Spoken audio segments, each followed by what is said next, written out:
तो भारत और पाकिस्तान के संबंधों में आज हम बात करेंगे अमेरिकी दृष्टिकोण के बारे में कि आखिर अमेरिका का क्या दृष्टिकोण रहा है भारत और पाकिस्तान के संबंधों को लेकर और आतंकवाद के प्रति उसका क्या रुख रहा है, आइए समझते हैं। लेकिन क्लास शुरू करने से पहले एक और बातें मैं कहना चाहूँगा। जो लोग नए हैं वे क्या करें, चैनल को सब्सक्राइब कर लें। जो लोग पुराने हैं वे क्या करें, दूसरों को शेयर कर दें। तो बात उस समय की है दोस्तों, जब अमेरिका के राष्ट्रपति थे ट्रंप साहब, यानी कि अमेरिका के राष्ट्रपति थे ट्रंप साहब। तब उन्होंने आतंकवाद के प्रति बहुत कड़ा रुख अपनाया था। उन्होंने एक तरीके से आतंकवाद के प्रति बहुत ज़्यादा कड़ा रुख अपनाया था। उन्होंने बहुत ज़्यादा नसीहत दिया था कि आतंकवाद को ख़त्म करना है, और बहुत ज़्यादा उन्होंने सपोर्ट भी किया था भारत को। भारत का सपोर्ट भी किया था कि आतंकवाद को हमें जड़ से कहीं ना कहीं ख़त्म करना होगा। और जिसके लिए अमेरिका ने क्या किया, पाकिस्तान से स्पष्ट रूप से कह दिया कि वह क्या करे, आतंकवाद के संगठनों के खिलाफ दोहरा रवैया ना अपनाए। अमेरिका ने यहाँ तक कह दिया पाकिस्तान को कि भैया देखिए, आप समझ जाइए जल्दी ही कि आतंकवादी संगठनों के खिलाफ आप दोहरा रवैया ना अपनाएं। यहाँ तक कि इन्होंने ये भी कहा कि पाकिस्तान में चलने वाली सभी प्रकार की जो गतिविधियाँ हैं उसको जल्द से जल्द प्रतिबंधित भी करें। अमेरिका ने ये भी पाकिस्तान से कहा कि अमेरिका ने पाकिस्तान से ये भी कहा कि पाकिस्तान में जो तमाम तरह की चलने वाली गतिविधियां हैं आतंकवाद से संबंधित, उसको जल्द से जल्द प्रतिबंधित करें। अमेरिका ने ये भी कहा कि देखिए, पाकिस्तान क्या करता है कि उन संगठनों के खिलाफ कभी भी कोई कार्यवाही नहीं करता है जो अफगानिस्तान और भारत में आतंकवादी कार्यवाही करते हैं। दरअसल अमेरिका ने यहाँ तक कि ये भी कह दिया कि पाकिस्तान क्या करता है, उन संगठनों के खिलाफ कभी भी कोई कार्यवाही नहीं करता है जो अफगानिस्तान और भारत में आतंकवादी कार्यवाही करते हैं, बल्कि केवल और केवल उन्हीं संगठनों पर कार्यवाही करता है जो पाकिस्तान के भीतर कार्यवाही करते हैं। तो दरअसल अगर बात करते हैं तो अमेरिका का आप देख रहे हैं इस समय रौद्र रूप आप देख रहे हैं, लगातार पाकिस्तान को निर्देश दे रहा है कि जल्द से जल्द जो आतंकवादी संगठन है या आतंकवादी गतिविधियां में संलिप्त लोग हैं या गतिविधि में संलिप्त लोग हैं उन पर जल्द से जल्द कार्रवाई करें। अमेरिका ने यहाँ पर अमेरिका ने अपनी नई एशियाई नीति और सुरक्षा रणनीति 2017 में भी यह स्पष्ट की, यानी कि इस बात की घोषणा की। और किस बात की घोषणा की, आइए समझते हैं कि पाकिस्तान ऐसा नहीं करता है। पाकिस्तान, एक मिनट दोस्तों, एक मिनट, थोड़ा से इसको क्लियर कर देता हूँ। चलिए, अमेरिका कहता है कि यदि पाकिस्तान ऐसा नहीं करता है तो अमेरिका स्वतः कार्यवाही करेगा। देखिए अमेरिका यहाँ पर किस तरह से है, अमेरिका के रौद्र रूप आप देख सकते हैं। अमेरिका यहाँ तक ये कह दिया कि अगर पाकिस्तान स्वयं ऐसा नहीं करता है या पाकिस्तान स्वयं ऐसे कोई कदम नहीं उठाता है तो अमेरिका स्वयं ऐसी कार्यवाही करेगा, यानी कि अमेरिका स्वतः कार्यवाही करेगा। अमेरिकी प्रशासन ने आतंकवाद में सहयोग देने के लिए पाकिस्तान को दी जाने वाली आर्थिक सहायता पर भी रोक लगा दी। देखिए अमेरिकी सरकार ने, अमेरिकी प्रशासन ने यहाँ तक कि ये भी कदम उठा लिया कि आतंकवाद के सहयोग के लिए पाकिस्तान को जो भी, यानी कि जो पाकिस्तान को एक तरीके से सहयोग दिया जाता था अमेरिका के द्वारा, ऐसे आर्थिक सहयोग को भी एक तरीके से रोक लगा दिया गया। किसके द्वारा, अमेरिका के द्वारा, यानी कि अमेरिका ने ऐसा कर दिया या रोक लगा दी। क्यों लगा दी, क्योंकि उसे पता है कि पाकिस्तान कहीं ना कहीं आतंकवाद को बढ़ावा देता है। तो इसलिए अमेरिका ने कहा अगर पाकिस्तान आतंकवादी संगठनों पर कार्यवाही नहीं करता है तो अमेरिका जो पाकिस्तान को सहायता दी जाती है, आर्थिक सहायता दी जाती है, उसे पूरी तरीके से प्रतिबंधित कर दिया जाएगा। जबकि अगर देखा जाए तो आर्थिक सहायता तभी बहाल की जाएगी। देखिए अमेरिका ने भी कहा आर्थिक सहायता तभी बहाल की जाएगी जब पाकिस्तान आतंकवादियों के खिलाफ ठोस कार्यवाही करेगा। तो अमेरिका ने यहाँ तक कह दिया कि भाई आपको जो भी आर्थिक मदद दिए जाते हैं वे अब आर्थिक मदद नहीं दिए जाएंगे, तब तक नहीं दिए जाएंगे जब तक कि आप आतंकवादियों के खिलाफ कोई ठोस कार्यवाही नहीं करते हैं। बिल्कुल पाकिस्तान, अमेरिका इस समय जो कह रहा है बिल्कुल सही कह रहा है और बिल्कुल उसे ऐसा ही करना चाहिए था। और मुझे लगता है कि, या हमें लगता है कि एक तरीके से सभी देश जो भी एक तरीके से सशक्त देश हैं, जो अच्छे देश हैं, उन्हें इस पर खुलकर आना चाहिए और अपने विचार को प्रस्तुत करना चाहिए। और पाकिस्तान पर कहीं न कहीं इस बात के दबाव डालना चाहिए कि पाकिस्तान जल्द से जल्द आतंकवाद के खिलाफ कार्यवाही करे, यानी कि ठोस कदम उठाए। लेकिन सारे देश ऐसा नहीं करते, कुछ ही देश इसका सपोर्ट करते हैं। जैसे भारत की बात करते हैं, भारत तो इसका जमकर विरोध करता है। भारत हमेशा से इसका विरोध करता रहा है कि आतंकवाद को जड़ से ख़त्म किया जाए, और इसी की वजह से भारत और पाकिस्तान के संबंध भी आपस में बिगड़े हुए हैं। अगर पाकिस्तान इधर आतंकवाद के खिलाफ ठोस कार्यवाही करने लगे, इधर भारत क्या कर सकता है कि भारत उससे हाथ मिला सकता है, यानी कि अपने संबंधों को बेहतर कर सकता है। लेकिन पाकिस्तान अपनी बात को मानता नहीं है, तो भारत भी किसी से कम नहीं है। भारत भी अपनी बात जब तक पाकिस्तान नहीं मानेगा तब तक भारत भी पाकिस्तान की तरफ कोई भी हाथ नहीं बढ़ाएगा और उसे बढ़ाना भी नहीं चाहिए। आइए समझ लेते हैं सर्जिकल स्ट्राइक के बारे में। वैसे आपने देखा होगा, सर्जिकल स्ट्राइक के बारे में आपने सुना होगा, यह 2016 में किया गया था। दरअसल बात करते हैं 2016 की, वर्ष 2016 की बात करते हैं, तो भारत पर पठानकोट और उरी आतंकवादी हमले हुए थे। दरअसल 2016 में क्या हुआ था, भारत के पठानकोट और उरी, जो उरी एक मूवी भी बनी है, इस अगर देखा जाए तो इसी पर मूवी बनी है, आप देख सकते हैं उस मूवी को। ठीक है, तो आतंकवादी हमले हुए थे और इसके बाद क्या हुआ था कि भारत के द्वारा पाकिस्तान के विरुद्ध सर्जिकल स्ट्राइक भी किया गया। तो दरअसल क्या होता है, पठानकोट और उरी आतंकवाद के एक तरीके से इसके विरोध में, या कह सकते हैं इसका बदला लेने के लिए, इसके प्रतिशोध लेने के लिए भारत ने भी क्या किया, पाकिस्तान के विरुद्ध सर्जिकल स्ट्राइक कर दिया। और कहाँ पर किया था, पाकिस्तान अधिकृत कश्मीर में जो आतंकवादी समूह थे उन पर हमला किया गया, या उन पर हमला किया था, या भारत के सैनिकों ने किया था। ठीक है, नहीं आप सोचे भारत ने किया था, तो भारत करे या भारत के सैनिक करें, बात भारत की ही होगी। ठीक है, तो दरअसल क्या होता है, हमने आपको बताया कि वर्ष 2016 में क्या होता है कि पाकिस्तान के द्वारा क्या किया जाता है, या पाकिस्तान के जो आतंकवादी संगठन होते हैं वे क्या करते हैं, पठानकोट और उरी में आतंकवादी हमले कर देते हैं, जिससे काफ़ी ज़्यादा हमें नुकसान उठाना पड़ता है। हमारे काफ़ी ज़्यादा सैनिक जो होते हैं वो शहीद भी होते हैं। तो दरअसल फिर आगे चलकर क्या होता है कि भारत इसी का प्रतिशोध लेने के लिए भारत ने भी क्या किया, सर्जिकल स्ट्राइक किया। और कहाँ पर किया, पाकिस्तान अधिकृत कश्मीर वाले क्षेत्र में भारत ने किया।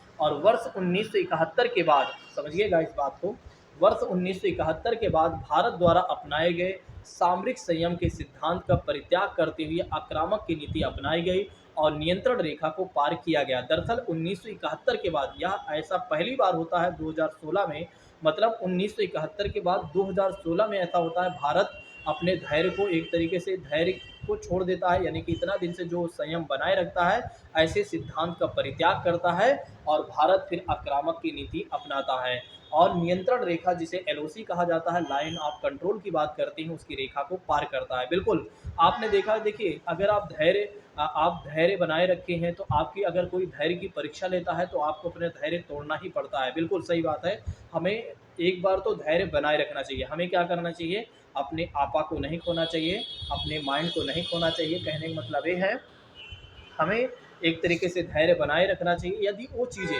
हमारे धैर्य की परीक्षा ली जा रही है उसके द्वारा, या किसी के द्वारा, या कोई ऐसी चीज़ें हैं जो हमारे धैर्य की परीक्षा ले रही है और बार बार समझाने के बाद भी कोई नहीं समझ रहा है, तो फिर उसके ऊपर कार्यवाही तो करना ही चाहिए। और भारत ने वही किया, और भारत ने जो किया बिल्कुल सही किया। मेरे हिसाब से भारत ने बिल्कुल सही किया, ऐसा करना भी चाहिए। क्योंकि अगर हम ज़्यादा एक तरीके से संयम बनाए रखते हैं तो कहीं न कहीं हमारे साथ अन्याय होता रहेगा। तो ज़्यादा हमें संयम नहीं बनाना चाहिए, लेकिन हाँ, एक कुछ हद तक हमें संयम बनाए रखना चाहिए। जब आवश्यकता पड़े, जब हद से ज़्यादा हो जाए, तो फिर हमें आक्रामक नीति अपनाना ही चाहिए। ठीक है, आक्रामक नीति हमें अपनाना ही चाहिए। आगे चलकर क्या होता है दोस्तों, फिर समझते हैं। Sorry, 1 minute. फिर क्या होता है, फिर क्या होता है, भारत के अनुसार यह हमला आत्मरक्षा के कारण किया गया। जब भारत से पूछा गया कि भारत ने ऐसा क्यों किया, तो भारत ने बताया कि भाई हम सिर्फ एक तरीके से सेल्फ सिक्योरिटी के लिए कह सकते हैं, या सेल्फ डिफेंस के लिए हमने यह ऐसा कदम उठाया। और यह हमला पाकिस्तान पर नहीं बल्कि आतंकवाद के विरुद्ध किया गया था। बिल्कुल सही बात है, भारत ने पाकिस्तान पर हमला नहीं किया था, भारत ने एक तरीके से आतंकवाद के विरुद्ध आतंकवादियों पर हमला किया था, या सर्जिकल स्ट्राइक किया था, जिस पर पाकिस्तान को भी भारत का सहयोग करना चाहिए था। भारत ने ये भी कह दिया एक तरीके से, यहाँ पर भारत की जो नीति है बिल्कुल अच्छी है। भारत ने जो तर्क प्रस्तुत किए हैं बहुत ही अच्छे तर्क हैं। भारत ने जो तर्क प्रस्तुत किए हैं बिल्कुल सही है। यहाँ पर अगर पाकिस्तान भी, जैसे पाकिस्तान कभी खुलकर ये नहीं कहता है कि हम आतंकवाद का सपोर्ट करते हैं, बल्कि खुलकर ये कहता है कि आतंकवाद का विरोध हम भी करते हैं। तो भारत ने कहा, यदि पाकिस्तान पाकिस्तान वाकई में चाहता है कि पाकिस्तान वाकई में चाहता है कि विश्व से, या एक तरीके से देशों से आतंकवाद खत्म हो, तो पाकिस्तान को भी यहाँ सहयोग करना चाहिए था। लेकिन पाकिस्तान अब यहाँ क्या कहता है, पाकिस्तान कहता है कि भारत के सर्जिकल स्ट्राइक के जो दावे किए जा रहे हैं बिल्कुल वे झूठे हैं। ठीक है, कहीं पर कोई सर्जिकल स्ट्राइक नहीं हुआ है। मतलब कि मार भी खाओ एक तरीके से बताओ भी ना, इस तरह की बात यहाँ पर हो रही है। जैसे कि आप देखते हैं कि जब पुलिस वाले पकड़ लेते हैं किसी को और पुलिस वाले अच्छे से कुटाई कर देते हैं उस व्यक्ति की, तो फिर व्यक्ति बाहर आता है तो बोलता है हमारी कोई कुटाई नहीं हुई है, पुलिस वाले ने तो हमें छुआ तक नहीं, टच भी नहीं किया था। उसी तरह से यहाँ पाकिस्तान कह रहा है, यहाँ भारत ने सर्जिकल स्ट्राइक किया और उनके लोगों को काफ़ी ज़्यादा हानि पहुँचाई। फिर भी पाकिस्तान ये कह रहा है कि भारत जो सर्जिकल स्ट्राइक के दावे कर रहा है बिल्कुल गलत कर रहा है, वो झूठा है, कोई मतलब इसका नहीं है। नेक्स्ट बात करते हैं, भारत की इस कार्यवाही का अमेरिका जैसे देशों ने भी समर्थन किया। बिल्कुल सही बात है। तो भारत की इस कार्यवाही का अमेरिका जैसे देशों ने भी समर्थन किया, क्योंकि अमेरिका का दृष्टिकोण ही रहा, क्योंकि जब तक ट्रंप सरकार कहीं ना कहीं रहा तब तक भारत का जो सपोर्ट, अमेरिका का जो सपोर्ट रहा बहुत अच्छा रहा। नेक्स्ट बात करते हैं, सर्जिकल स्ट्राइक के तहत दुश्मन देश के भूभाग के अंदर घुसकर निश्चित ठिकानों को नष्ट करना एक बहुत बड़ी बात हो जाती है। दोस्तों, भारत ने जो ये काम किया, भारत के जो सैनिकों ने जो काम किया, बड़ा ही सराहनीय काम किया। आप सोचिए कि किसी देश के एक तरीके से भौगोलिक हिस्से में घुसकर वहाँ के लोगों को क्षति पहुँचाकर वापस आ जाना, और अभिनंदन जैसे लोगों को भी हमें वापस लाना पड़ता है, और हमारे जो देश के अभिनंदन जी थे उनका बड़ा ही सम्मान किया जाता है और बड़ा ही सम्मानित व्यक्ति भी हैं। ठीक है, उन्हें वापस लाया जाता है। इसी सर्जिकल स्ट्राइक में वो पाकिस्तान चले गए थे, तब भी पाकिस्तान इस बात को नहीं मानता। सोचिए एक बार, तब भी पाकिस्तान इस बात को नहीं मानता है कि भारत ने हमारे यहाँ सर्जिकल स्ट्राइक किया भी था। कोई बात नहीं, अगर पाकिस्तान नहीं मानता है तो हमें क्या करना है, हम क्यों प्रूफ दें कि नहीं हमने तुम्हारे यहाँ आक्रमण किया ही था। नेक्स्ट बात करते हैं, 19 सितंबर 2016 की बात करते हैं। तो भारतीय सेना ने पाकिस्तान अधिकृत कश्मीर में स्थित आतंकवादी ठिकानों पर हमला बोला और कुछ आतंकवादी प्रशिक्षण केंद्रों को नष्ट भी किया। देखिए, ऐसा नहीं कि केवल और केवल सर्जिकल स्ट्राइक किया गया, केवल और केवल आक्रमण किया गया और केवल हमला किया गया, बल्कि आतंकवादी जो संगठन थे, जो जहां पर प्रशिक्षण दिए जा रहे थे, जहां पर ट्रेनिंग दिए जा रहे थे, उन ज़्यादा से ज़्यादा केंद्रों को भी नष्ट किया भारत के सैनिकों ने। नेक्स्ट बात करते हैं, यह कार्यवाही भारत की बदलती विदेश नीति को स्पष्ट करती है। इस कार्यवाही से अब बदल रहा है, भारत की विदेश नीति अब बदल रही है। बिल्कुल कहीं न कहीं भारत की जो पहले सॉफ्ट पावर नीति थी वो कहीं न कहीं अब बदल रही है। बिल्कुल सही बात है, हमेशा सॉफ्ट पावर की नीति ही नहीं अपनाना चाहिए, बल्कि समय पर हमें एक तरीके से आक्रामक भी होना चाहिए। वैसे उतना ज़्यादा आक्रामक नहीं होना चाहिए, उतना ज़्यादा हमें हिंसा नहीं करना चाहिए कुल मिलाकर। लेकिन हाँ, अगर हम पर कोई ज़्यादा परेशान कर रहा है, हमें ज़्यादा परेशान कर रहा है, तो फिर वही गांधी जी वाली बात है कि जब तक आपको सुनना है सुनते रहिए, जब आपको ना सुना जाए तो फिर कुछ ना कुछ तो आप भी कदम उठा लीजिए। जब इसी तरह से गांधी जी ने 1942 में भारत छोड़ो आंदोलन अंग्रेज़ों को बोला था कि अंग्रेज़ों भारत छोड़ो आंदोलन, मतलब एक तरीके से भारत को छोड़ो, एक तरीके से 1942 में, और करो और मरो का नारा दिया था गांधी जी ने। तो कहीं न कहीं गांधी जी को एक तरीके से सॉफ्ट पावर की जो नीति थी उसको त्याग कर उन्होंने कहीं न कहीं कठोर नीति भी अपनाई थी। लेकिन जब गांधी जी से ये बातें पूछी गई थी तो गांधी जी ने कहा था नहीं, हमारा ये मतलब नहीं था, ठीक है, कि करो या मरो का नारा ऐसा नहीं था, उसका मतलब हमारा कुछ अलग ही था। बाकी हम पढ़ेंगे जब एक तरीके से आधुनिक भारत को, तो वहाँ समझेंगे अच्छे से। नेक्स्ट बात करते हैं, फिर यहाँ कहा गया कि भारतीय विदेश नीति की आक्रामक तथा शक्ति को भी यह प्रदर्शित करता है जो भारत ने यहाँ सर्जिकल स्ट्राइक किया था। आइए समझ लेते हैं आतंकवाद के विरुद्ध राष्ट्रीय कार्य योजना के बारे में। यदि मेरी बातें आपको समझ में आ रही है तो जल्दी से आप कमेंट करिए कि यस सर, आपकी जो बातें हैं बिल्कुल क्लियर हो रही हैं। दरअसल बात करते हैं, पेशावर में वर्ष 2014 में सैनिक स्कूल पर बड़ा आतंकवादी हमला हुआ। पेशावर की बात करते हैं तो ये पाकिस्तान की घटना है, पाकिस्तान के बारे में यहाँ पर बताया जा रहा है। दरअसल बात करते हैं, फिर से एक बार मैं समझा देता हूँ, ये पाकिस्तान की बात है, ठीक है, समझिएगा। पेशावर में वर्ष 2014 में क्या होता है, सैनिक स्कूल पर बड़ा आतंकवादी हमला होता है, और जिसमें क्या होता है कि लगभग 141 लोग मारे जाते हैं, और इनमें से अगर देखा जाए तो 132 बच्चे शामिल थे। सोचिए, 141 में से 132 बच्चे ही शामिल थे जो आतंकवादी हमला किया गया था आतंकवादी, यानी कि आतंकवादियों की वजह से 132 बच्चों की जान चली गई थी। इस घटना के बाद क्या हुआ था कि पाकिस्तान ने आतंकवादियों के विरुद्ध कठोर कदम उठाया था। तो जब क्या होता है कि अपने ऊपर पड़ती है तब सबको समझ में आता है, और ये बातें यहाँ पर पाकिस्तान पर गुजरती है। जब आतंकवादियों ने क्या किया, पाकिस्तान के सैनिक स्कूल पर हमला किया, तो जब पाकिस्तान को काफ़ी ज़्यादा क्षति हो जाती है, तो पाकिस्तान पर जब काफ़ी ज़्यादा दबाव पड़ जाता है, तो पाकिस्तान क्या करता है, आतंकवादी, सॉरी क्या हो रहा है यार, तो फिर पाकिस्तान क्या करता है, आतंकवादियों के विरुद्ध कठोर कदम उठाता है।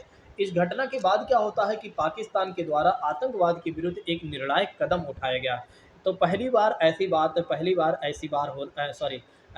बार ऐसा होता है जब पाकिस्तान स्वयं आतंकवाद के विरुद्ध एक निर्णायक कदम उठाता है।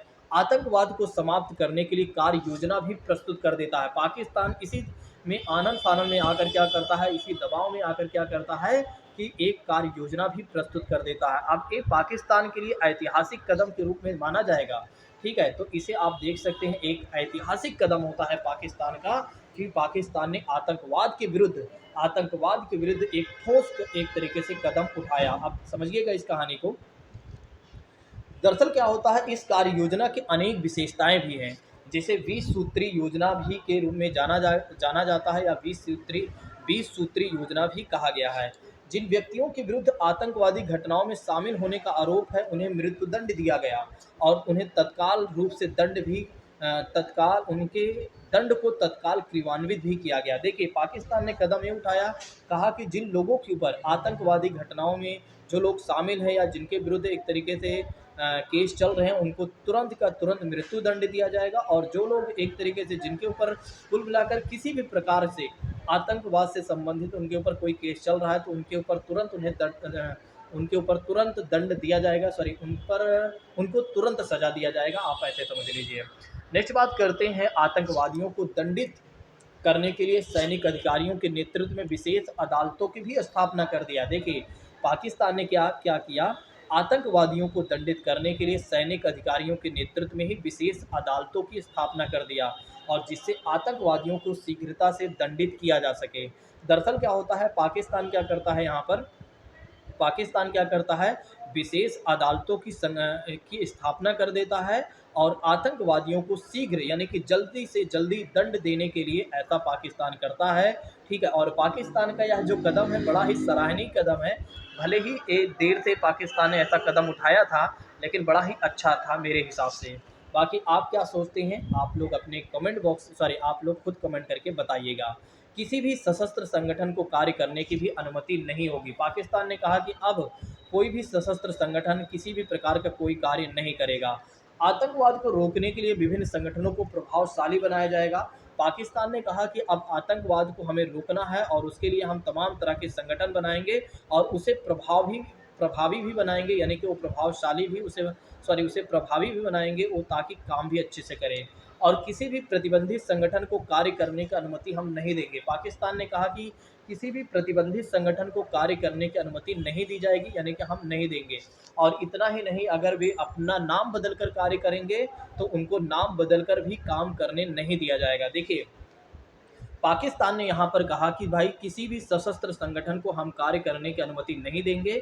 और दूसरी बात करते हैं, पाकिस्तान ने ये भी कहा आतंकवाद को रोकने के लिए हम तमाम प्रकार के संगठनों को बनाएंगे, और वे प्रभावशाली तरीके से काम भी करेंगे, यानी कि वे प्रभावी भी रहेंगे। और ये भी पाकिस्तान ने कहा कि किसी भी प्रतिबंधित संगठन जिन्हें प्रतिबंधित कर दिया गया है, जो कहीं न कहीं आतंकवाद से संलिप्त पाए गए, या आतंकवादी से कह सकते हैं, या आतंकवाद घटनाओं में कहीं न कहीं वे संलिप्त संगठन हैं, अगर उन्हें एक तरीके से प्रतिबंधित कर दिया गया है, तो अब उन्हें कोई भी अनुमति नहीं दी जाएगी आगे संचालन करने के लिए। इतना ही नहीं, पाकिस्तान ने दोस्तों ये भी कह दिया कि अगर कोई अपना नाम बदल कर कार्य करता है, तो उसे भी कार्य नहीं करने दिया जाएगा। उन समाचार पत्र और पत्रिकाओं को भी प्रतिबंधित किया जाएगा, जो संकीर्णवादी सोच के हैं, यानी कि जिनकी सोच बहुत कम है, जो एक तरीके से घृणा को बढ़ावा देते हैं, जो असहिष्णुता को बढ़ावा देते हैं, ऐसे समाचार पत्रिकाओं को भी प्रतिबंधित किया जाएगा। सोचिए पहली बार पाकिस्तान इस तरह के कदम उठा रहा, और इस तरह के एक बिल्कुल कदम उठा ही नहीं रहा है बल्कि एक तरीके से कार्य भी कर रहा है। नेक्स्ट बात करते हैं आतंकवाद। आतंकवाद के एक विरुद्ध विशेष सेल का भी निर्माण होगा। पाकिस्तान ने कहा कि आतंकवाद के विरुद्ध हम एक विशेष सेल का भी निर्माण करेंगे। अल्पसंख्यकों की सुरक्षा की जाएगी। देखिए पाकिस्तान ने कहा जो अल्पसंख्यक हैं, जैसे कि वहाँ पर जैसे भारत में क्या है मुस्लिम अल्पसंख्यक है और पाकिस्तान में क्या है जो हिंदू हैं वे अल्पसंख्यक में हैं। तो पाकिस्तान ने कहा कि जो अल्पसंख्यक हैं उनकी भी हम सुरक्षा करेंगे, इंटरनेट सामाजिक मीडिया की भी निगरानी करेंगे। पाकिस्तान ने कहा कि इंटरनेट सामाजिक मीडिया की भी निगरानी करेंगे और आतंकवादी संचार नेटवर्क को भी हम समाप्त करेंगे। आतंकवादियों को प्राप्त होने वाले वित्त और प्रशिक्षण को पूरी तरीके से हम प्रतिबंधित भी कर देंगे। पाकिस्तान ने कहा कि देखिए आतंकवादियों को जो प्राप्त होने वाले वित्त हैं या प्रशिक्षण है, ट्रेनिंग है, तो उस सभी को पूरी तरीके से हम प्रतिबंधित कर देंगे। इसके अतिरिक्त पाकिस्तान ने कहा कि आसूचना को हम बेहतर करेंगे, यानी इंफॉर्मेशन टेक्नोलॉजी को हम बेहतर करेंगे। पंजाब के अलावा समूचे देश से आतंकवाद को समाप्त करने का भी हम प्रयास करेंगे। पाकिस्तान देखिए इस तरह के कदम अगर उठा ले, आप सोचिए एक बार, जिस तरह की बातें कर रहा है, अगर इस तरह की कदम उठा ले पाकिस्तान तो जड़ से आतंकवाद खत्म हो सकता है और पूरा देश या पूरा विश्व कह सकते हैं शांति में जी सकता है। लेकिन पाकिस्तान जिस तरह की बड़ी बड़ी बातें कर रहा है, क्या ये सारे काम करेगा? बस एक आध दो काम करेगा। बस किस लिए कर रहा है? क्योंकि उसके ऊपर कहीं ना कहीं बहुत ज़्यादा दबाव है, क्योंकि उसके सैनिक स्कूल के 132 बच्चे मारे गए हैं और एक तरीके से उसके देश के नागरिकों को द्वारा पाकिस्तान की सरकार पर बहुत ज़्यादा दबाव है, यानी कि पाकिस्तान पर दबाव है, जिसकी वजह से पाकिस्तान ऐसी बातें कर भी रहा है दोस्तों। ठीक है, नेक्स्ट बात करते हैं। यद्यपि भारत के विरुद्ध पाकिस्तान की रणनीति में कोई परिवर्तन नहीं हो रहा है, पाकिस्तान अभी भी भारत के विरुद्ध आतंकवाद को बढ़ावा दे रहा है। लेकिन दोस्तों यहाँ पर बात ये आ जाती है कि पाकिस्तान इतनी बड़ी बातें भले ही कहता है, लेकिन भारत के प्रति उसकी कोई भी रणनीति में कोई परिवर्तन नहीं आता है, बल्कि भारत के विरुद्ध आज भी वो आतंकवाद को कहीं ना कहीं बढ़ावा दे रहा है। इस बात को भी ध्यान रखिएगा। ऐसा नहीं है कि पाकिस्तान ने जो उस समय बोला था वो सारे काम कर रहा है। ठीक है, पाकिस्तान वो सब बोलकर भूल गया। ठीक है, वही है जैसे आप क्या करते हैं एग्ज़ाम निकालने के लिए सोचते हैं कि कल से मैं ऐसा करूँगा, मैं वैसा करूँगा, पूरा आप क्या करते हैं अपना चार्ट शीट अपने सॉरी टाइम टेबल बना लेते हैं और उस टाइम टेबल को आप फॉलो नहीं कर पाते हैं। ठीक है, तो बिल्कुल इसी तरह से समझ लीजिए पाकिस्तान ऐसा करता है। ठीक है, लेकिन मैं आपको पाकिस्तान के साथ नहीं जोड़ रहा हूँ, नहीं आप सोचिए कि मैं आपकी तुलना पाकिस्तान से कर रहा हूँ। ये केवल और केवल एक मजाक समझ लीजिए, या केवल और एक केवल समझाने के लिए मैं ऐसी चीज़ों का इस्तेमाल कर रहा हूँ या ऐसी बातें बोल रहा हूँ। नहीं तो आप सोचिए कि सर आपके पास और कोई एग्जाम्पल नहीं था, पाकिस्तान के साथ हमारा संबंध जोड़ दिया। ठीक है, तो ये बातें ध्यान रखिएगा। आइए अब समझ लेते हैं सिंधु नदी जल समझौता के बारे में। आइए समझ लेते हैं सिंधु नदी जल समझौता के बारे में दोस्तों। तो दरअसल क्या होता है, वर्ष 1960 में भारत और पाकिस्तान के बीच नदी जल विभाजन को लेकर सिंधु जल समझौता होता है। दरअसल बात करते हैं 1960 की, तो 1960 में क्या होता है, भारत और पाकिस्तान के बीच नदी जल के विभाजन को लेकर कहीं ना कहीं सिंधु जल समझौता किया जाता है। लेकिन यह जो समझौता किया जाता है इसकी मध्यस्थता कौन करता है? विश्व बैंक करता है। ध्यान रखिएगा, या मध्यस्थता किसके द्वारा की जाती है, किया जाता है तो विश्व बैंक, जिसे वर्ल्ड बैंक के नाम से भी आप जानते हैं। इसमें क्या होता है, इस समझौते के द्वारा क्या होता है, सिंधु, झेलम और चिनाब जैसे पूर्वी नदियों को पाकिस्तान की नदी कहा गया। दरअसल बात करते हैं सिंधु की, बात करते हैं झेलम की, बात करते हैं चिनाब की, बात करते हैं, तो ऐसी पूर्वी नदियों को पाकिस्तान की नदी कहा जाता है। और सतलज, रावी, ब्यास, ध्यान रखिएगा, 3 नदी उधर है, 3 नदी इधर है। तो सतलज, रावी, ब्यास की बात करती हैं तो हाँ, सतलज, रावी, ब्यास की बात करते हैं तो भारतीय नदियों के रूप में इसे चिन्हित किया गया। और इसे कौन सी नदियां कहा गया? पश्चिमी नदियां कहा गया। तो उसे पूर्वी नदियां कहा गया और इसे पश्चिमी नदियां कहा गया। इस बात को ध्यान रखिएगा। इस समझौते में क्या होता है कि पाकिस्तान की नदियों पर भारत को जल के सीमित प्रयोग करने की अनुमति दी गई। देखिए इस समझौते में कहा गया कि भाई जो पाकिस्तान की नदियां हैं उसके जल को भारत क्या करेगा, केवल और केवल सीमित प्रयोग ही करेगा। मतलब उसे इतना अनुमति दी जा रही है कि वो केवल लिमिटेड ही प्रयोग करेगा।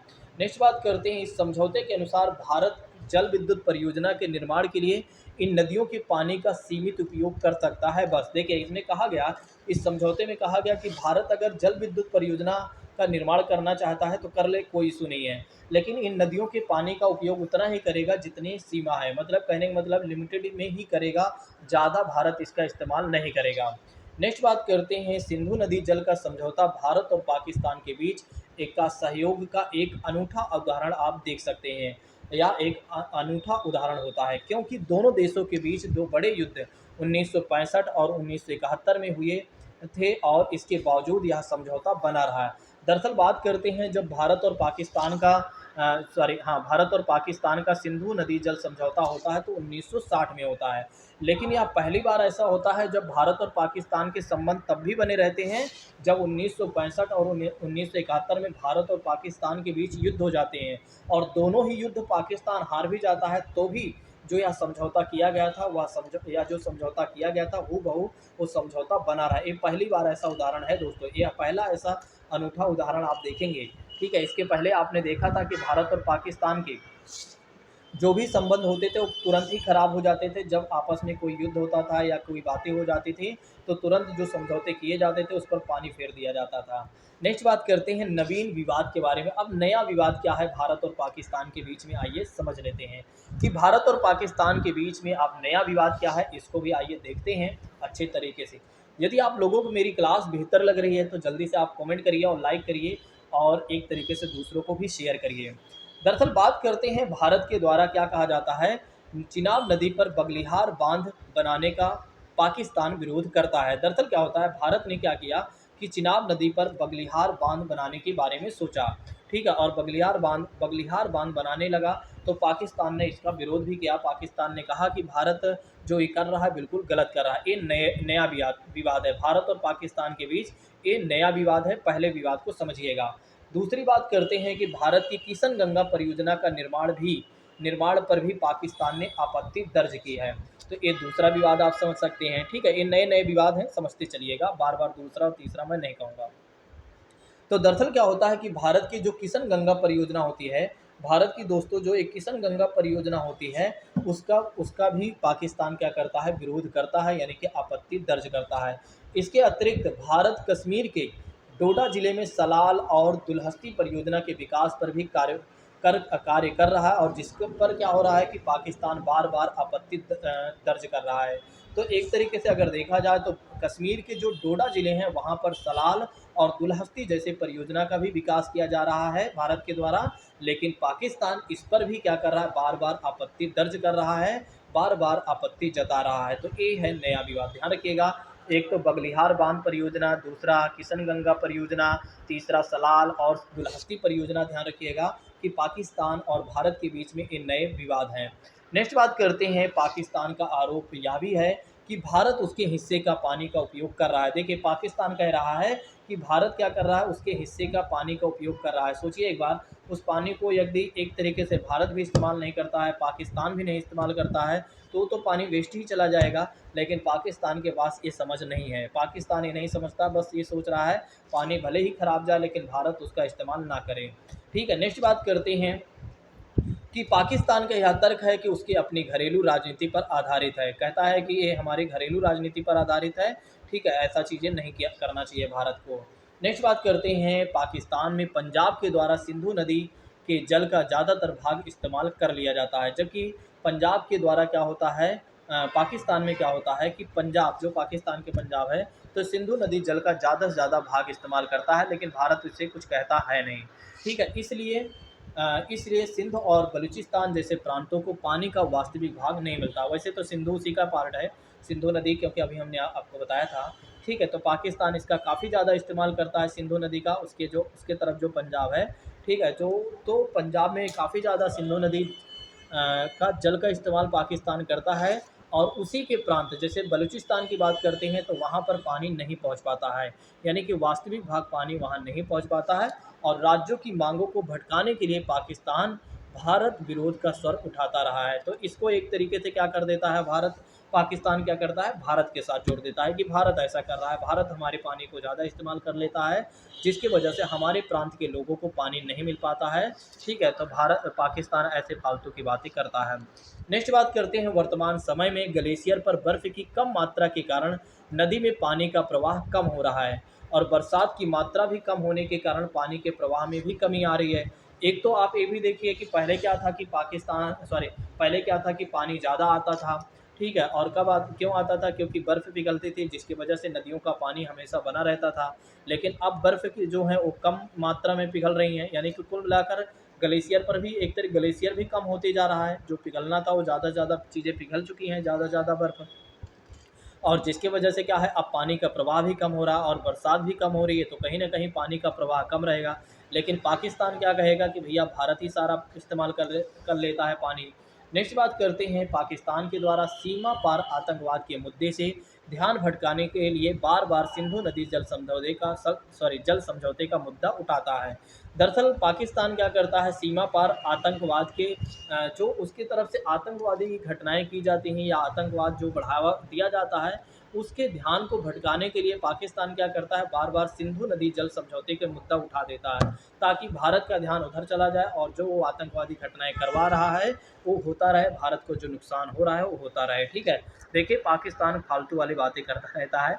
ठीक है? वैसे तो यहाँ पर आप देख ही रहे हैं, ठीक है। वैसे आपको यूपीएससी में इस तरह की बातें नहीं बोलना है। मैं यहाँ थोड़ा से क्लास को इंटरेस्टिंग करने के लिए, ठीक है, एक थोड़ा से रुचि बनाने के लिए कि आपको थोड़ा से पढ़ने में रुचि आए, इस तरह के इसके वजह से मैं थोड़ा से भारत और पाकिस्तान के संबंधों में पाकिस्तान के लिए ऐसे शब्दों का इस्तेमाल कर रहा हूँ। ठीक है, ताकि आपको थोड़ा से इंटरेस्ट आए, नहीं तो ऐसी कोई बातें नहीं है। भले ही ये विवाद बड़े ही मतलब एक तरीके से सही नहीं है, भारत और पाकिस्तान के रिश्ते अच्छे नहीं हैं, लेकिन अगर हमें यूपीएससी एक आईएएस एस्पिरेंट के हिसाब से अगर हमें बताना हो, तो इसको हम बहुत शालीनता से हमें बताना चाहिए, जिससे अगर इंटरव्यूअर हमसे क्वेश्चन पूछे, तो वहाँ पर कोई भी नेगेटिव फीडबैक ना आए। क्योंकि अगर हम इस तरह के, जैसे मैं आपको समझा रहा हूँ, अगर इस तरह की चीज़ें अगर मैं आपको समझा इस तरह के आपने बता दिया, तो इंटरव्यूअर सोचेगा कि ये जो व्यक्ति है सामने वाला, ये बड़ा ही नेगेटिव है दूसरे देश को लेकर। ठीक है? लेकिन हमें ऐसे अपने अप्रोच को नहीं रखना, अपने दृष्टिकोण को ऐसे नहीं रखना है। तो जैसे कि अगर आप हमसे उस तरह से बात करें, मतलब फॉर्मल तरीके से अगर आप हमसे बात करें, तो मैं आपको बहुत अच्छे तरीके से बताऊँगा कि कैसे मतलब अपनी बात को रखना चाहिए, और किसी दिन मैं ये सारी बातें रखूँगा, ठीक है? ताकि आपको समझ में ये सारी बातें आ जाएँ, ठीक है? कि कैसे अपनी बात को रखना चाहिए, ठीक है? यहाँ केवल और केवल मेरा समझाने का उद्देश्य है, मैं यहाँ पर आपको समझा रहा हूँ, और साथ ही साथ क्लास को करने के लिए, इंटरेस्टिंग बनाने के लिए थोड़ा से मैं पाकिस्तान के लिए ऐसे कुछ ऊपर-नीचे शब्द बोल रहा हूँ, ठीक है? नहीं तो आप सोचें कि जो पढ़ाने वाले खुद एक यूपीएससी एस्पिरेंट या एक तरीके से सर हैं, वे खुद ही इस तरह की बातें कर रहे हैं, उन्हें ऐसी बातें नहीं रखनी चाहिए, ठीक है? ठीक है, तो केवल और केवल मैं समझाने के लिए ऐसा कह रहा हूँ, ठीक है? या आपको थोड़ा से क्लास को इंटरेस्टिंग बनाने के लिए ऐसा मैं कह रहा हूँ, ठीक है? तो इस बात को ध्यान रखिएगा, ठीक है? आगे चलकर आपकी कोई नेगेटिव फीडबैक ना आए, इसलिए मैं पहले ही चाहता हूँ कि कोई बातें रहें, तो उसको मैं बिल्कुल एक तरीके से निष्पक्ष तरीके से उस बात को रख सकूँ या रख दूँ, ठीक है? तो मैं इसलिए इस बात को रख रहा हूँ, ताकि आपको मेरी बातें भी समझ में आ जाए और आप इस तरह से ना बताएँ, ठीक है? आप सोचिए कि मेरे मन में ऐसी कोई बातें नहीं है, इसलिए मैं सत्य बोल रहा हूँ।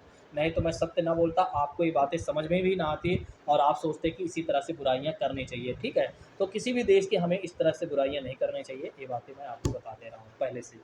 चलिए समझ लेते हैं आगे की बातें। तो दोनों देशों के बीच विवाद का समाधान किस प्रकार किया जाएगा, आइए समझ लेते हैं। विवाद समाधान के लिए निम्नलिखित उपाय किए गए हैं। जैसे कि कहा गया, दोनों देशों की सरकारों का विवाद का समाधान किया जाना चाहिए। दोनों देशों की सरकारों द्वारा विवाद का समाधान करना चाहिए। अगर हो सके तो अंतर्राष्ट्रीय न्यायालय के द्वारा भी विवाद का समाधान करना चाहिए।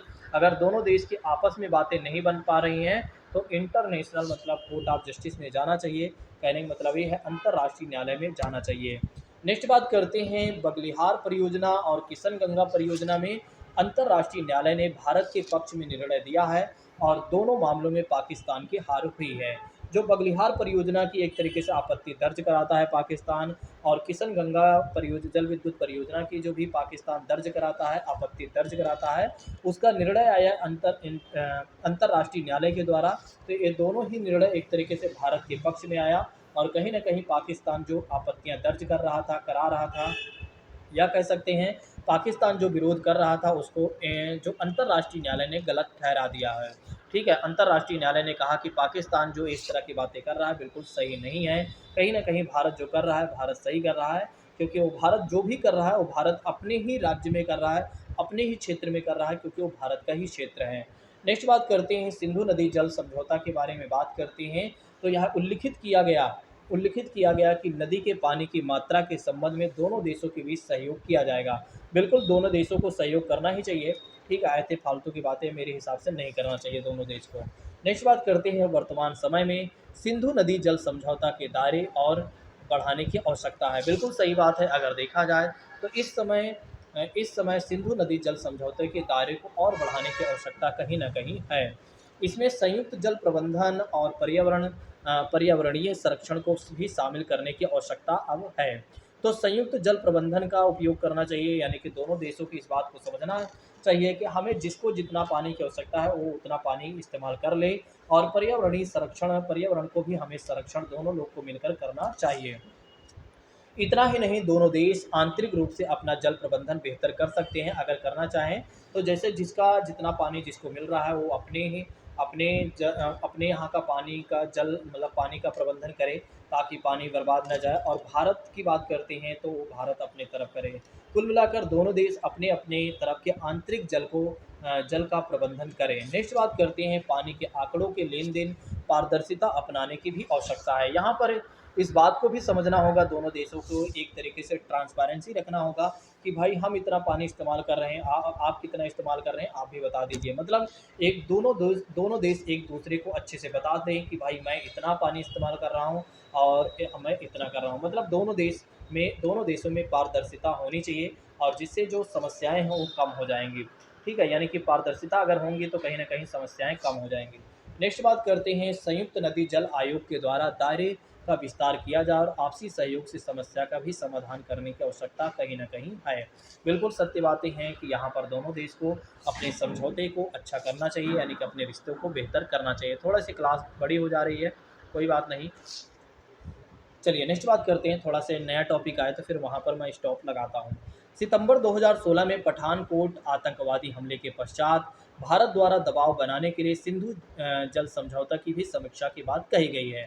दरअसल सितंबर 2016 में अगर देखा जाए तो पठानकोट आतंकवादी हमले के बाद क्या होता है, भारत द्वारा दबाव बनाने के लिए सिंधु जल समझौते की बात की भी समीक्षा करने की बात कही जाती है। प्रधानमंत्री नरेंद्र मोदी ने कहा कि खून और पानी दोनों एक साथ नहीं बह सकते हैं, और भारत द्वारा सिंधु नदी जल समझौते को भंग करने की भी बात कही गई। दरअसल क्या होता है, जब पठानकोट हमला हो जाता है, यानी कि आतंकवादियों के द्वारा हमारे यहाँ पर आतंकवादी घटनाएं हो जाती हैं या एक तरीके से हमले हो जाते हैं, तो काफ़ी ज़्यादा हमें समस्याएं होती हैं, काफ़ी ज़्यादा हमारे सैनिक एक तरीके हताहत होते हैं। ठीक है, काफ़ी ज़्यादा हमें नुकसान होता है। तो इसीलिए प्रधानमंत्री नरेंद्र मोदी जी क्या कहते हैं कि अब खून और पानी एक साथ नहीं बह सकता है, और सिंधु नदी जो जल समझौता किया गया है उसको हम भंग करते हैं। एक तरीके से कहीं न कहीं भारत ने कठोर नीति यहाँ पर अपनाई थी, और भारत ने एक तरीके से देखा जाए तो भारत ने यहाँ जो धमकी दिया था बिल्कुल सही दिया था, लेकिन भारत ने ऐसा किया नहीं फिर आगे चलकर। ठीक है, तो भारत ने ऐसा किया नहीं। अब नेक्स्ट हम देखेंगे सियाचिन विवाद के बारे में। अब जो अगली क्लास होगी दोस्तों, अगली क्लास में हम पूरा भारत और पाकिस्तान के जो संबंध है पूरा इसको समाप्त करेंगे। ठीक है, क्योंकि ये काफ़ी दिनों से चलता आ रहा है। ठीक है, भारत और पाकिस्तान के संबंध, बस इसके बाद मैं इसको ख़त्म करूँगा, चाहे जितनी भी बड़ी क्लास हो। ठीक है, चाहे कितनी भी बड़ी क्लास हो जाए, चाहे 1 घंटे की हो, 2 घंटे की हो, लेकिन इस क्लास को मतलब भारत और पाकिस्तान के संबंधों को अब हमें ख़त्म करना ही है, ताकि हम अगले संबंध में चलते हैं, यानी कि अगले देश के बारे में पढ़ते हैं। बस भारत और पाकिस्तान और चाइना की ही बात करते हैं तो 2 देशों के जो बीच का संबंध है यही थोड़ा से बड़ी क्लास होंगी, और बाकी सब छोटी-छोटी ही क्लास होंगी दोस्तों। यदि आप लोगों को क्लास बेहतर लगी हो तो जाते-जाते कमेंट करके ज़रूर जाइएगा। Thank you so much. जय हिंद दोस्तों, take care all of you.